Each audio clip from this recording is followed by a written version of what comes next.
नमस्ते दोस्तों, आज हम देखेंगे कि एक कैरावान बनाने के वक्त हमें किन किन चीज़ों पे ध्यान देना चाहिए। हमारे पास ये एक व्हीकल बन रही है। इसमें अभी जितने काम हो चुके हैं उससे हम आपको डिटेल में प्रोसेस दिखाएंगे कि किन किन चीज़ों पे आपको ध्यान देना है और क्या चेक्स करने हैं, आप भले ही कहीं से भी कैरावान बनाएं। आइए।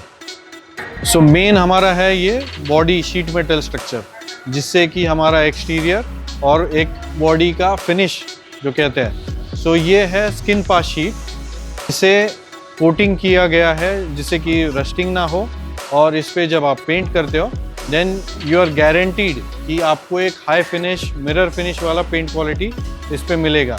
नॉर्मल अगर आप MS पे करते हो या GI पे करते हो तो उतना हाई ग्लॉस फिनिश मिलना बहुत ही मुश्किल हो जाता है। उसमें आपका पेंटिंग का एक्सपेंस ज़्यादा बढ़ जाता है। बेस स्ट्रक्चर ही अगर साफ़ सुथरा और हाई पॉलिश्ड हो तो उसमें आपको पेंटिंग में कम खर्चा करना पड़ेगा और फाइनल प्रोडक्ट अच्छा मिलेगा। ये बॉडी बिल्डिंग का जो प्रोसेस है, इसमें बनता है पहले आपका स्ट्रक्चर बनाने के वक्त ये ट्यूबिंग जो है इसका थिकनेस कितना होना चाहिए।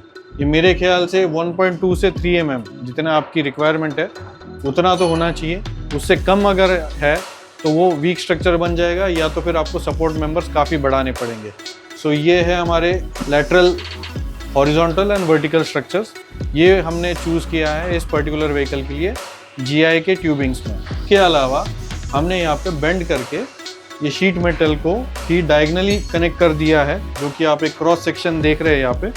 इससे होता क्या है कि व्हीकल का लोड और जो स्ट्रेंथ है उसको एक ड्यूरेबिलिटी मिल जाती है। ये नॉर्मल लोग MS भी यूज़ करते हैं, उसमें रस्टिंग के चांसेस अर्ली स्टेज में आ जाएंगे। GI एक ऐसे गैल्वेनाइज्ड आयरन का एक प्रोसेस है जिसमें नॉर्मल MS के ऊपर गैल्वेनाइजेशन करके आपको कोटिंग मिल जाती है, और उससे लाइफ एंड ड्यूरेबिलिटी दोनों और इसकी ताकत भी MS से ज़्यादा बढ़ जाती है। तो हमने शीट मेटल बाहर से लगाया, उसके ऊपर हम साउंड और नॉइज़ जो है उसके लिए हम क्या कर रहे हैं। तो ये यहाँ पे शीट लगाया गया है, ये फोम शीट है बेसिकली। तो ये जो शीट है इसकी थिकनेस अराउंड 5 mm है। इसमें स्टिकिंग मटेरियल लगी रहती है एक साइड से, तो ये एक बार चिपक जाएगा तो उसको कोई प्रॉब्लम नहीं है। नॉइज़ इंसुलेशन के लिए हमने इस पे फर्स्ट लेयर किया है इस फोम शीट, क्रॉसो शीट जो कहते हैं, इसको लगा के देन 5 mm के ऊपर एक आएगा अराउंड 50 mm का ये XPS शीट। ये XPS शीट यहाँ पे लग जाएगा इसके अंदर, तो और एक टोटल 55 mm का बैरियर बन जाएगा, जिससे कि आपका हीट इंसुलेशन, नॉइज़ इंसुलेशन और टेम्परेचर कंट्रोल करने में ये काफ़ी हेल्प करेगा। अगर आप कार में कर रहे हो तो ये डैम्पिंग शीट्स जो आती है, ये कार्स के लिए काफ़ी फेमस है आजकल। नॉर्मल साउंड प्रूफिंग के लिए भी हम लोग करते हैं, तो इसे भी आप यूज़ कर सकते हो। उसके बाद जो आपके स्ट्रक्चर में आएगा वो है इलेक्ट्रिकल्स। तो इलेक्ट्रिकल्स में नॉर्मली लोग क्या करते हैं, कोई भी इलेक्ट्रिशियन हायर करके उसको बोल देंगे कि भाई मेरे को इतना कर दे, लेकिन उस पर ध्यान नहीं देता है कोई। इलेक्ट्रिकल लाइंस ये प्रॉपर कंड्यूट में से राउटिंग करके, जिससे कि वो खींचातानी में कहीं फंस ना जाए, अटक ना जाए, और अगर वो शॉर्ट होता है तो वो बॉडी स्ट्रक्चर को हो जाता है।